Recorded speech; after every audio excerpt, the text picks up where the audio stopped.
Bonsoir à tous, il est 22 heures. Merci de nous rejoindre pour suivre avec nous ce journal dont voici les principaux titres. Le chef de l'État Ismaël Omar Guelleh a reçu aujourd'hui les lettres de créance de 6 nouveaux ambassadeurs. Dans l'actualité également, le Premier ministre Abdelkader Kamel Mohamed a présidé la cérémonie de clôture du mois de l'artiste et des langues maternelles. Dans l'actualité internationale, les négociations sur la trêve à Gaza reprennent à Doha, la capitale du Qatar. C'était les titres. Place au développement. Le chef de l'État Ismaël Omar Guelleh a reçu aujourd'hui, en milieu de matinée, au Palais de la République, les lettres de créance de 6 nouveaux ambassadeurs étrangers accrédités par leurs pays respectifs auprès de la République de Djibouti. L'ambassadeur de la Côte d'Ivoire auprès de la République de Djibouti, nouvel ambassadeur, a donc mis à profit lors de la cérémonie de remise de sa lettre de créance au président de la République et s'est réjoui de la qualité de relations d'amitié et de coopération. Près la République de Djibouti et également l'honneur de vous présenter les lettres de rappel de mon prédécesseur. L'ambassadeur a exprimé sa détermination à œuvrer au renforcement des relations d'échange, de solidarité, de collaboration entre les deux pays frères. Après la remise de sa lettre de créance, le nouvel ambassadeur de la Côte d'Ivoire a eu un premier entretien avec le chef de l'État Ismaël Omar Guelleh pour discuter des voies et moyens de consolider davantage les relations bilatérales, les coopérations entre les deux pays dans divers secteurs. Pour sa part, le président de la République a souhaité la bienvenue au nouvel ambassadeur de la Côte d'Ivoire à Djibouti. Ensuite, c'est l'ambassadeur de la République du Kenya auprès de la République de Djibouti, George Magoye, bien le nouvel ambassadeur de la République du Kenya, qui, dans son allocution faite lors de la remise de ses lettres de créance, s'est d'emblée réjoui du socle large des valeurs éthiques, des principes dont on partage la République de Djibouti et le Kenya. Djibouti et le Kenya, a-t-il dit, partagent des valeurs et des aspirations dans divers secteurs, y compris les échanges politiques, socio-économiques, la paix, la sécurité et donc la diplomatie. Le diplomate kenyan a souhaité donc ensuite saisir cette occasion pour réitérer l'attachement de son pays à l'intensification et au développement des liens multiformes étendus à tous les secteurs d'activité entre son pays et la République de Djibouti, louant ainsi notre culture établie à consolider le partenariat stratégique et d'intérêt partagé. Continental and multilateral level. Our two countries have been cooperating in various areas that include trade and investment, maritime affairs, peace and security. Le nouvel ambassadeur à Djibouti a touché donc à la récente commission mixte de coopération intervenue entre les deux pays. Sur ce sujet, il a donc signé un signe patent de sa motivation à œuvrer rapidement au renforcement des relations bilatérales, fait état également de sa détermination donc à travailler sans relâche avec le gouvernement. Bien que tous ces nouveaux diplomates accrédités auprès de notre pays ont le statut d'ambassadeur extraordinaire et plénipotentiaire de leur pays respectif auprès du nôtre, seul l'ambassadeur de la République du Kenya est un ambassadeur résident. Toujours dans le cadre de ce ballet diplomatique, l'ambassadeur de la République du Niger auprès de la République de Djibouti, M. Hassan Medawa Amadou, a remis aujourd'hui ses lettres de créance au chef de l'État. Eh bien, l'ambassadeur a mis à profit lors de sa remise de lettres de créance au chef de l'État pour saluer les liens privilégiés entre nos deux pays. Et plénipotentiaire de la République du Niger auprès de votre Excellence.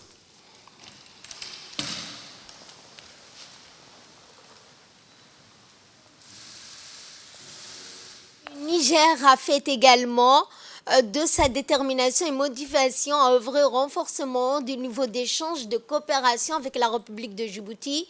Le nouveau diplomate du Niger a salué le rôle de Djibouti en matière de paix et de stabilité dans la région. Il a insisté sur l'importance de consolider les relations d'amitié et de coopération entre les deux pays.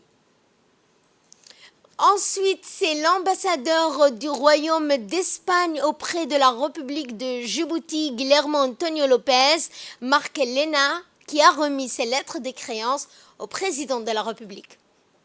Plénipotentiaire du Royaume d'Espagne, ainsi que les lettres de rappel de mon prédécesseur. Je profite aussi pour vous passer le message de Sa Majesté le roi Felipe VI et du président du gouvernement espagnol, Pedro Sánchez. À l'occasion de la remise des lettres de créance, l'ambassadeur a exprimé sa motivation à œuvrer au renforcement des relations d'amitié et d'échange de coopération entre son pays et la République de Djibouti. Chacun de ses ambassadeurs a mis à profit la remise de ces lettres de créance au chef de l'État pour saluer également l'état privilégié des relations bilatérales de son pays avec la République de Djibouti.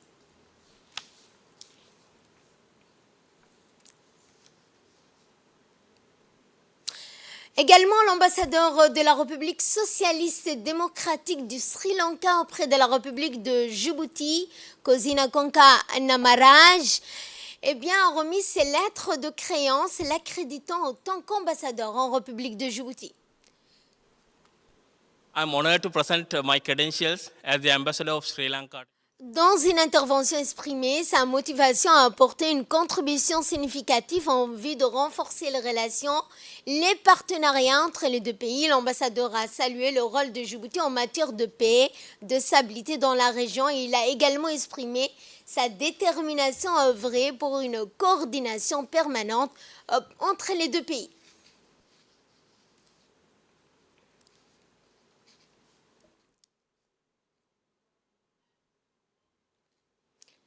Et enfin, c'est l'ambassadeur de la République du Chili auprès de la République de Djibouti, Rodrigo Eduardo Guzmán, qui a remis ses lettres de créance au président de la République.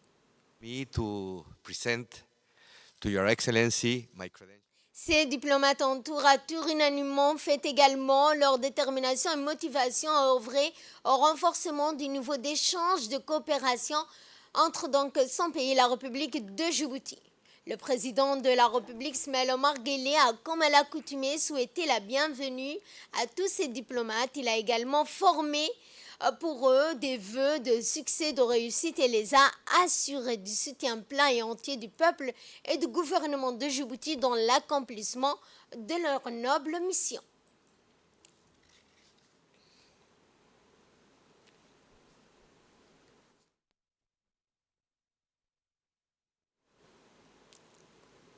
Je vous l'annonçais en début de journal, la clôture du mois de l'artiste et des langues maternelles s'est tenue aujourd'hui. Sous le haut patronage du Premier ministre Abdelkader Kamel Mohamed, le ministère de la Jeunesse et de la Culture a clôturé aujourd'hui au Palais du Peuple le mois de l'artiste et des langues maternelles. Cette journée a permis de présenter les différentes réalisations, les programmes artistiques et culturels organisés par le ministère de la Culture et de la Jeunesse. Une vidéo de rétrospection retraçant les différents programmes artistiques et culturels organisés au cours de ce mois dédié à l'artiste et aux langues maternelles, lancé le 21 janvier dernier par le ministère de la Jeunesse et de la Culture. Le mois de l'artiste et des langues maternelles a été l'occasion de célébrer la diversité linguistique et la richesse culturelle de notre pays. Cet événement, dans sa 3e édition, au terme d'un mois d'activités culturelles, artistiques, linguistiques qui ont suscité à travers tout le pays une dynamique de prise de conscience collective sur la primauté des langues maternelles et la nécessité de la préservation de notre patrimoine culturel. Une politique axée sur la promotion de la culture, de la langue maternelle et du multilinguisme en République de Djibouti. Et à cet effet, la ministre de la Culture a effectué également une présentation du projet du statut de l'artiste porté par le ministère de la Jeunesse et de la Culture en collaboration, a-t-elle dit, avec l'UNESCO. Symbiose des artistes et des langues maternelles que nous avons tout au long du mois mené de pair témoigne d'une complémentarité évidente que nous souhaitions mettre en relief. En effet, nos langues maternelles ont toujours été portées par le grand poète et dramaturge de ce pays. Leurs œuvres ont nourri la langue. Leurs plumes et littérature illustrent le mot de dictionnaire académique. Nos auteurs, compositeurs, nos chanteurs et interprètes nous invitent chaque jour à apprécier le riche verbe de nos langues maternelles. Ils sensibilisent, conscientisent, mobilisent dans nos langues maternelles et pour cela, ils méritent toute notre attention. Durant un mois, nos activités ont démontré aussi notre riche diversité culturelle, linguistique et la pluralité de nos expressions artistiques. Le mois a mis en relief le rôle des artistes comme pilier central de la vie culturelle, a mobilisé les communautés au sein de CDC sur la nécessité de soutenir le développement de l'art dans toutes ses catégories. Il s'agissait aussi de favoriser la transmission grâce à la détection des jeunes talents. D'un autre côté, l'objectif au cours de ce mois a été de rappeler l'importance des langues maternelles dans la construction d'une nation et l'urgence de sa sauvegarde qualitative par la publication de livres, une créativité littéraire féconde par la diffusion éditoriale, de stimuler la production de biens artistiques tels que les chansons et films et de sensibiliser sur le devoir des transmissions intergénérationnelles, car la langue est un facteur indispensable pour la transmission des héritages et patrimoines. Les multiples activités organisées durant ce mois furent l'occasion pour nos artistes de présenter leurs œuvres et de s'illustrer en tant que formateurs, jurys, accompagnateurs de l'émergence de nouveaux talents grâce au concours portant sur le thème de « Créer en langue maternelle ». Sans oublier la valorisation des arts appliqués dans le domaine économique des ICC qui ont permis la confirmation de nos stylistes les plus aguerris et la révélation de nouveaux peintres plasticiens dont les œuvres sur le thème de la mer comme foyer de la langue et de la culture ont été fortement appréciées. Les patrimoines culturels n'étaient pas en reste car les opportunités furent données aux jeunes de découvrir les différentes étapes de nos coutumes et traditions matrimoniales. Un patrimoine en cours d'inscription dont Djibouti a la fierté d'être le chef de file. Le Premier ministre Abdelkader Kamel Mohamed, également présent à cette cérémonie de clôture du mois de l'artiste et des langues maternelles, a pris la parole. Voici un extrait de son intervention. Une motivation particulière que j'assiste à cette cérémonie consacrée à la revalorisation et à la célébration du mois de l'artiste et des langues maternelles. Au-delà de leur fonction communicative, les langues maternelles constituent le creuset de nos identités culturelles, les catalyseurs de nos valeurs culturelles, reflétant notre passé et notre présent, tout en éclairant notre progression dans le monde.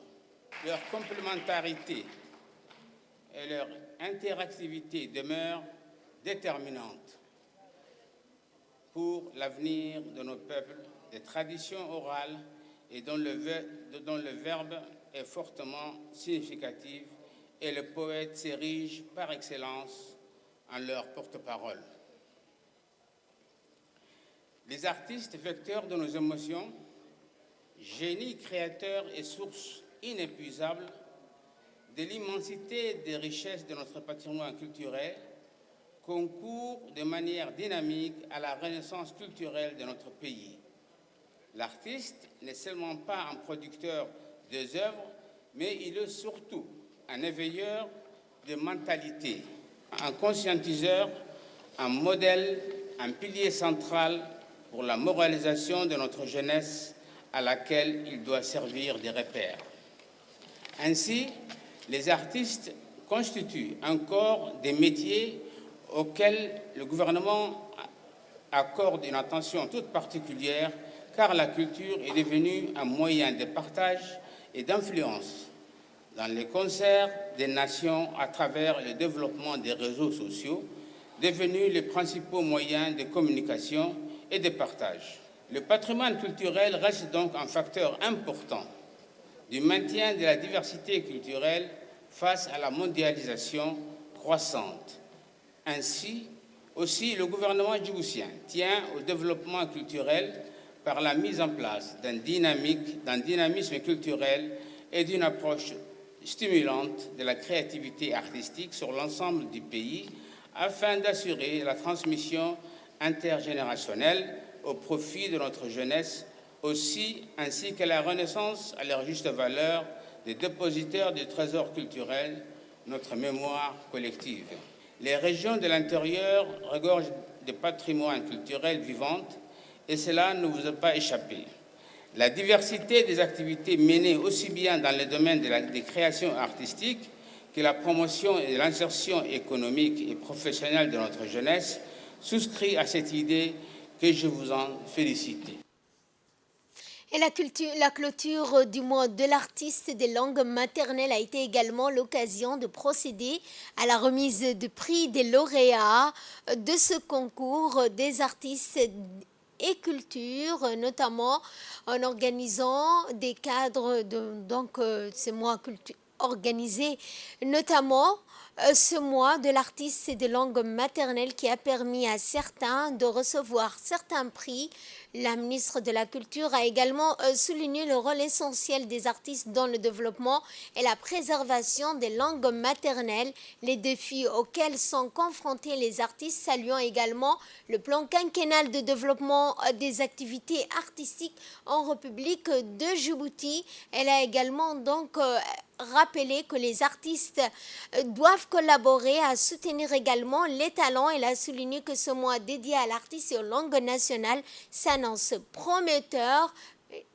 Eh bien, elle a aussi longuement loué les réalisations et les efforts inlassables consentis pour la préservation des langues nationales.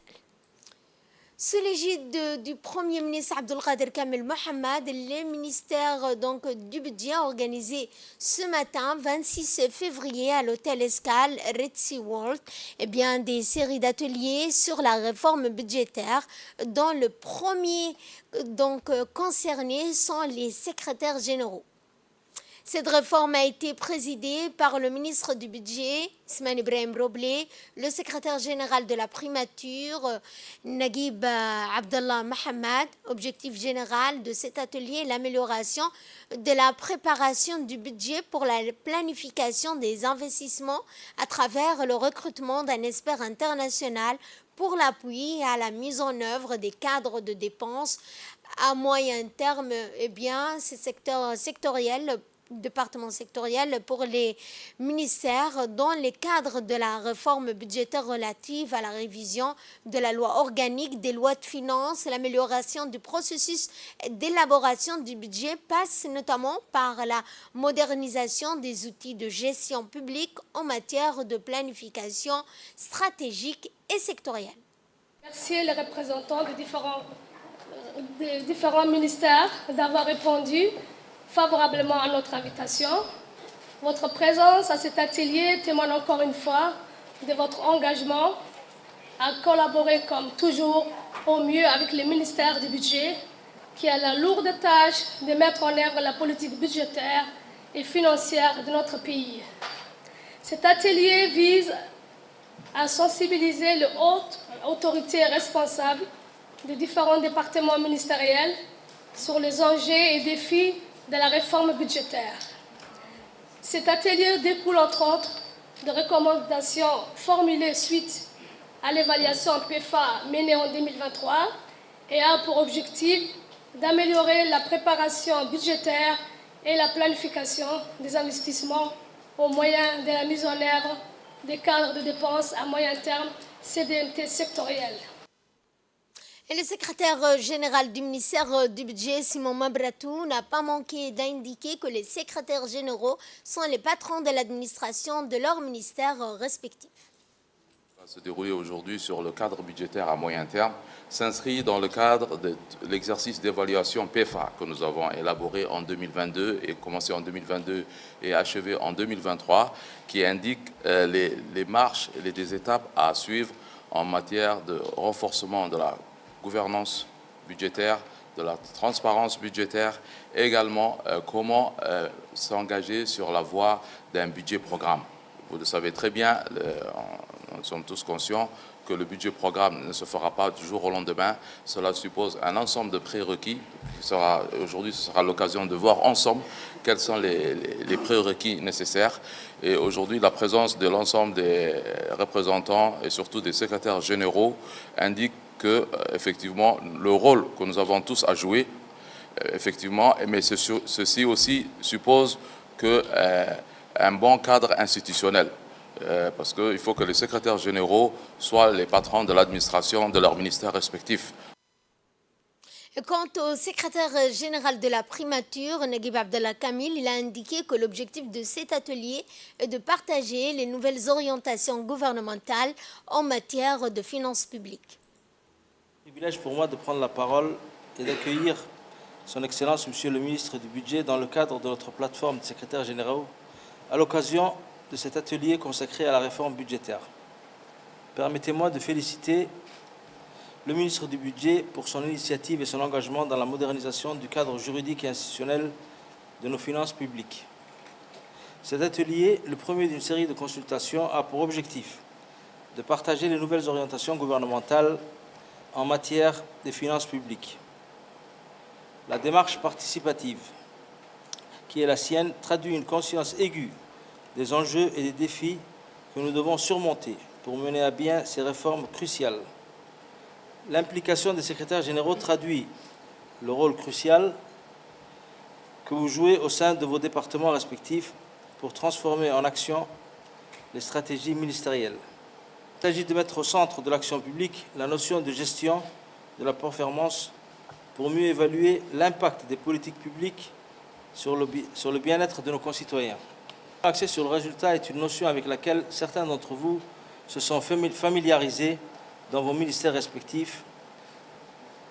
Aussi, vous êtes les mieux placés pour saisir les contraintes qui en découlent et les efforts consentis pour adapter vos dispositifs organisationnels et managériaux. Dans une conjoncture budgétaire contrainte, il est important que la gestion budgétaire dépasse nécessairement l'annualité des programmations en se dotant d'un cadre de dépenses moyen terme, CDMT, avec les budgets glissants sur plusieurs exercices. Le ministre du Budget, Ismaël Ibrahim Roblé, a quant à lui tout d'abord remercié les secrétaires généraux quant au processus du cadre de dépenses à moyen terme qui constitue, a-t-il dit, des modalités opérationnelles. Je prends la parole ce matin à l'occasion de la cérémonie d'ouverture de ce premier atelier sur la réforme budgétaire, tout particulièrement dédié à l'introduction du processus du cadre des dépenses à moyen terme. C'est vraiment un moment mémorable pour notre pays.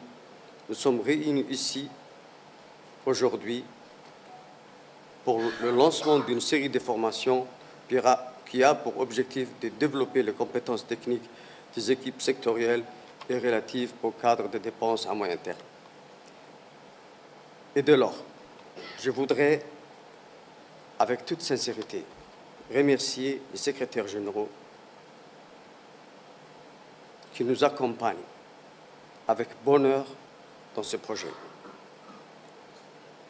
Je voudrais également insister sur l'appréciation de cet accompagnement de tous les secrétaires généraux quant à la mise du processus du cadre de dépenses à moyen terme et aux différents chantiers de modernisation et de rationalisation de la gestion financière de l'État, dont la gestion axée sur le résultat et le cadre des dépenses à moyen terme constituent des modalités opérationnelles.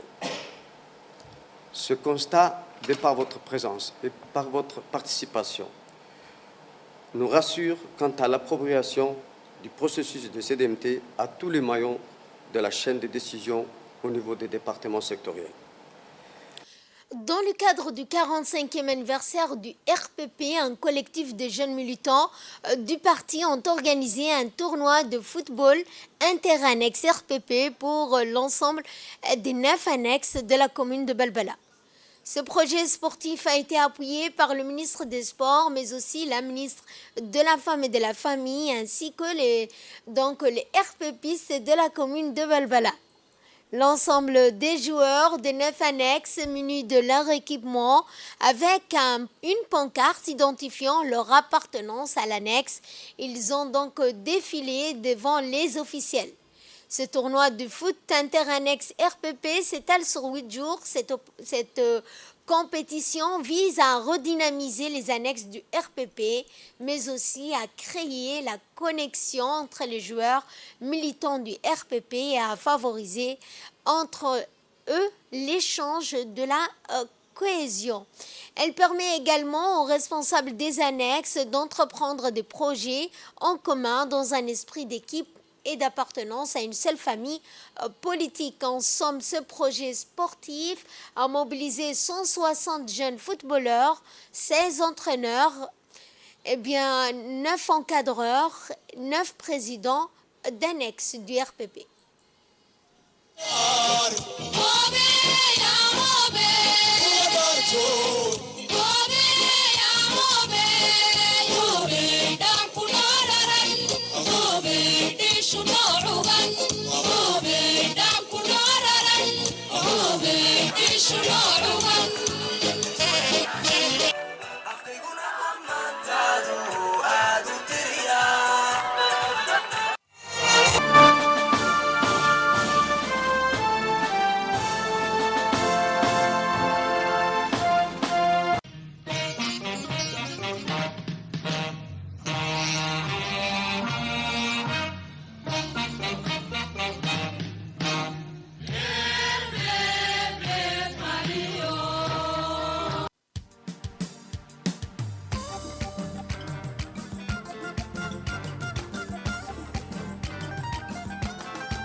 Dans l'actualité également, la cérémonie de lancement de la campagne de communication pour le changement social et comportemental ainsi que de l'éducation parentale sur l'éducation préscolaire et le développement intégré de la petite enfance a eu lieu ce matin au siège de l'UNFD.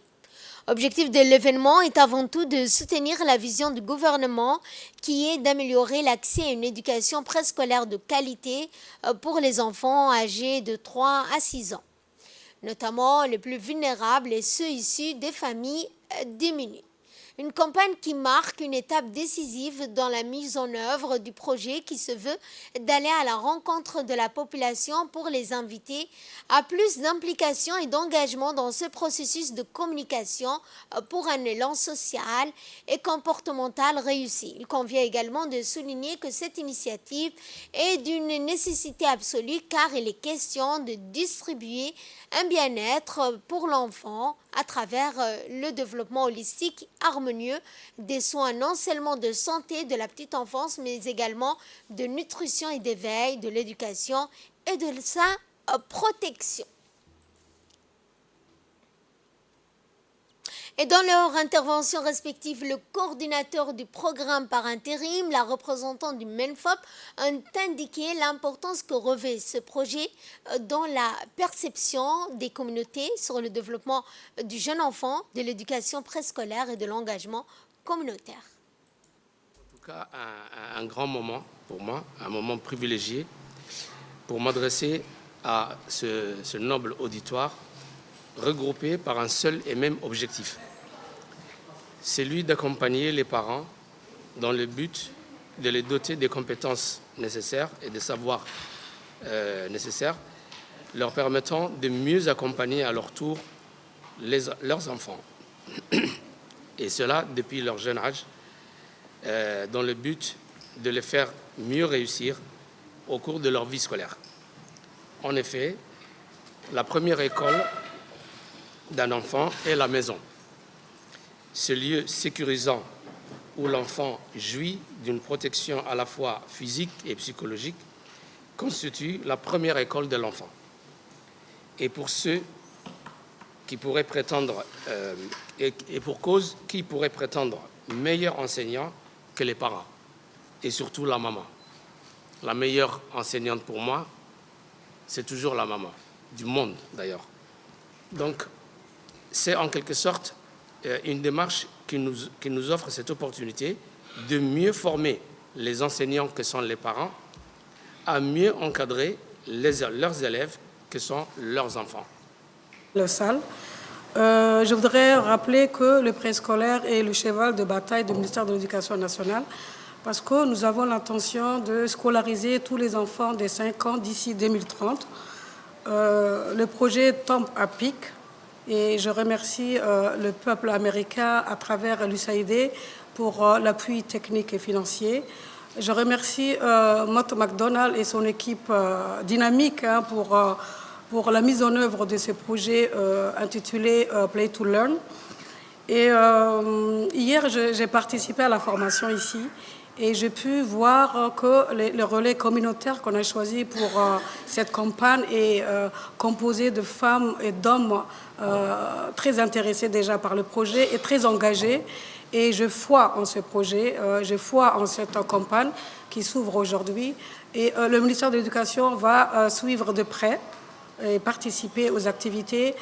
Nous savons que déjà les activités par rapport à la formation, à l'élaboration du guide sont déjà lancées. Aujourd'hui, nous lançons la campagne et je souhaite plein succès à cette campagne. Le chef du projet de l'USAID, le responsable du programme toujours de l'USAID, ont rappelé que le projet Jouer pour apprendre est un gain inestimable pour l'enfant. La campagne marque une étape décisive dans la mise en œuvre du projet, car elle nous donne l'occasion d'aller à la rencontre des populations pour leur expliquer ce que nous faisons afin de susciter leur implication et leur engagement à soutenir nos actions. En effet, notre objectif est de contribuer à changer la perception des parents et des communautés en général sur 5 thématiques principales. La première thématique, c'est le développement du jeune enfant. Il est important d'assurer au jeune enfant un développement holistique et harmonieux. La deuxième thématique sur laquelle nous mettons l'accent, c'est l'éducation préscolaire. Il est important ici également que tous les jeunes enfants d'âge préscolaire, de toutes catégories, y compris ceux qui ont des besoins spécifiques, il est important qu'ils bénéficient de l'éducation préscolaire afin qu'ils soient mieux préparés pour entrer au primaire et réussir dans un monde en constante évolution. La troisième thématique sur laquelle nous mettons l'accent au cours de toutes ces campagnes, c'est l'apprentissage par le jeu. Il est important de comprendre que le jeu n'offre pas seulement une occasion de loisir, mais il est aussi une opportunité de développer ses habiletés, de développer des capacités et de développer des compétences également. Je voudrais ici mettre l'accent sur l'importance de cet événement. D'abord, que cet événement fait partie de toute une stratégie de communication que le projet a développée. Et d'ailleurs, il vient de citer tous les points essentiels de cette stratégie. En tant que représentant de l'USAID, nous, on s'attend vraiment à ce qu'il y ait des résultats palpables, des résultats positifs, comment dirais-je, dans ce deuxième grand volet de notre projet Jouer pour apprendre que nous finançons. Donc, j'espère de tout cœur que ce changement social et comportemental au niveau des parents, au niveau des communautés scolaires, etc., deviendra une réalité et que nous, bien sûr, réaliserons des résultats positifs. L'USAID est fier d'appuyer le ministère de l'Éducation nationale, le ministère de la Femme, l'UNFD et tous les autres partenaires dans ce secteur prioritaire pour le ministère. Il faudrait savoir que le développement du capital humain commence par là. Donc, il faudrait vraiment prendre les enfants en charge à partir de jeune âge, de 0 à 8 ans. C'est là où les enfants vraiment apprennent. Et il faudrait que ceci soit compris aussi par les parents. Et pour cela, bien sûr, il y aura des activités qui vont suivre ce lancement, des activités de sensibilisation, de formation avec les parents, avec les enseignants, etc., pour leur inculquer vraiment l'importance de, de la scolarisation des enfants, du préscolaire, etc.